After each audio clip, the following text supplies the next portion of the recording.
Hey everyone, welcome back to Inside the Cage. Callum Walsh takes UFC by storm. Here, Callum Walsh had a wild boxing match that took a headbutt, a low blow, and then even a survivor of his first career knockdown. In front of a roaring crowd of his countrymen, Walsh clinched a somewhat controversial unanimous decision victory over local fighter Ismael Villarreal.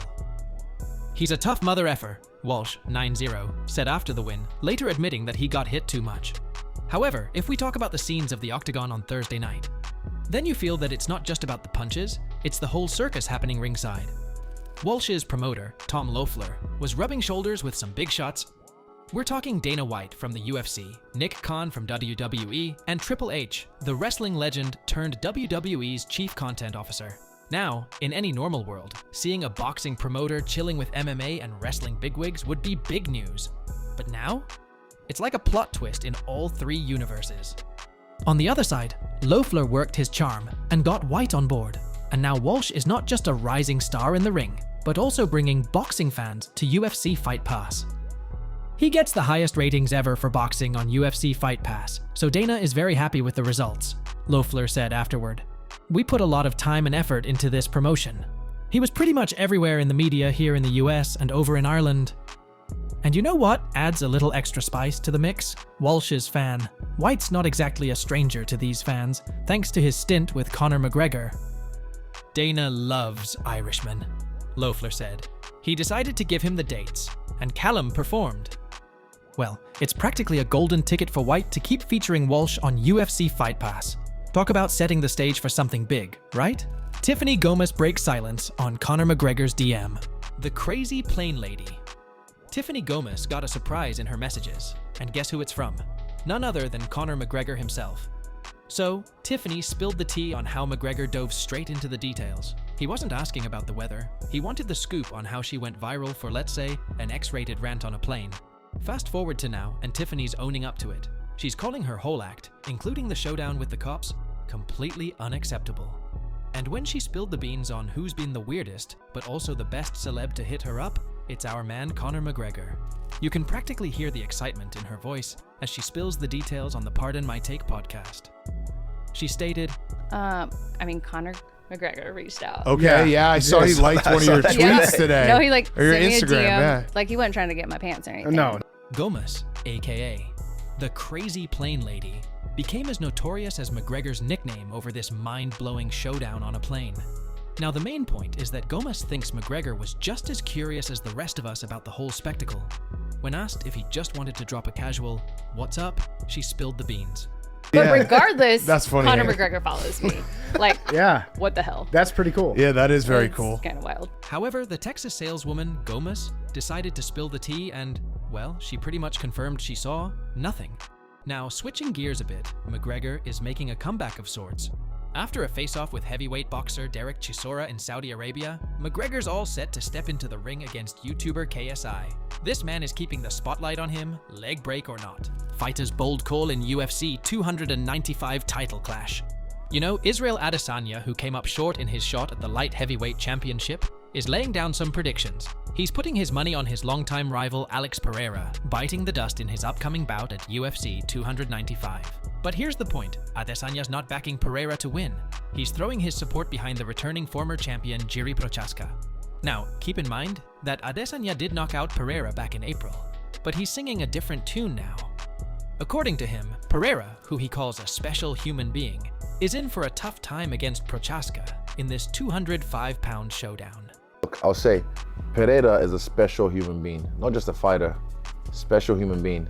And I'll say that because I've been in there with him many times. A special human being, and he's got a special ability when it comes to putting people to sleep. He can do it to anyone.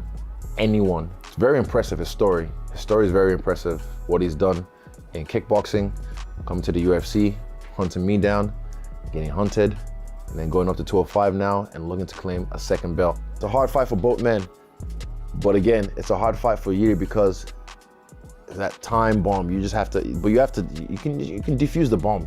That's the thing, you have to find how to defuse the bomb. That's a good one. Defuse the bomb. Who's the bomb? Alex. Yeah, Alex has got the bomb. Yeah, you just have to defuse the bomb. I know how to defuse the bomb. It's exciting. This is what makes it exciting anyway. But regardless, I'm going with Yuri. One thing is for sure, it's like a drama that never ends in the UFC, whether they are fight predictions and rivalries. WWE and UFC in absolute chaos. Vince McMahon just dropped a bombshell. He's putting 25% of his TKO stock up for grabs, and guess how much he's asking for? A big $700 million. Now, McMahon, the 78-year-old mastermind, is looking to cash in on about 8.4 million shares. And based on today's closing share price of $84.90, he's eyeing a cool $713 million. Moreover, the inside scoop is that McMahon initially owned 16.4% of TKO when it emerged from the WWE and UFC spin-off from Endeavor back in September. Certainly, TKO is planning to collect $100 million worth of McMahon's shares back. And if that's not enough, TKO's bigwigs, CEO Ari Emanuel and COO Mark Shapiro are signaling their interest in buying up to $1.0 million in shares. Even some of the company's other directors are eyeing a share, planning to throw down $850,000.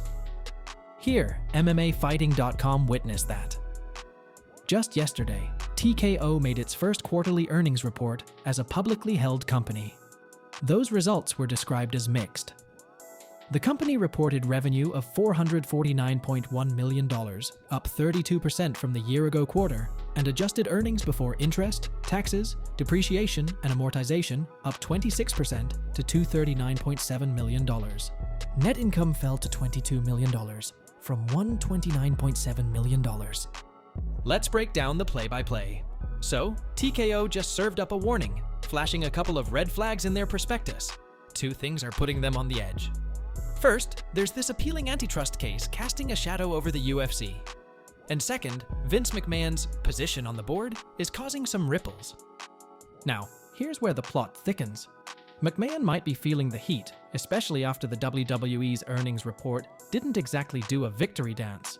While the UFC's revenue shot up by a solid 17% to a cool $397.5 million, the WWE stumbled, witnessing a 6% dip to $287.3 million. As for McMahon's grand stock dump announcement, well, the investors weren't throwing a party. After-hours trading saw the per-share price drop to $1.80. Oops, it's a wild ride in the boardroom and the trading floor. Khabib's monumental decision on UFC offers. Let's talk Khabib Nurmagomedov, or as we know him, the Eagle.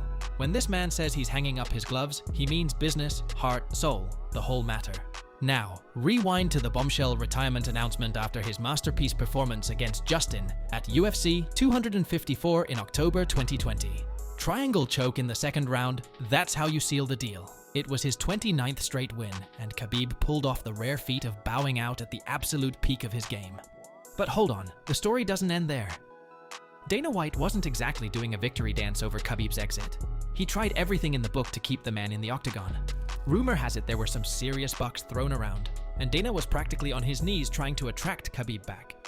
Recently, Khabib spilled the beans and revealed that the numbers swung in front of him were like something out of a dream. When you're best fighter in the world, when you're strong enough, when you have money, when you're famous, it's very hard to say no to all these things. It's very hard. It's not easy. It's not easy just saying no, 20, 30, 40 million dollars. But for myself, it's not everything. This is not most important. It was not easy decision, but if I decide, just decide. It's finished. I leave this alone. I am happy. And I never regret with my decision. Never. Lately, Khabib Nurmagomedov isn't right in the thick of the MMA scene like he was right after he hung up his gloves. But hold on, he's not off in the sunset either. When it comes to the lightweight action, Khabib's still in the mix. He's kicking it with the champs, training alongside UFC and Bellator title holders, the likes of Islam Makhachev and his cousin, Usman Nurmagomedov. So while he might not be throwing those triangle chokes himself, he's still keeping that eagle eye on the game. Alright guys, that's all for today. Don't forget to like and subscribe to our channel. See you at the next one. Until then, goodbye.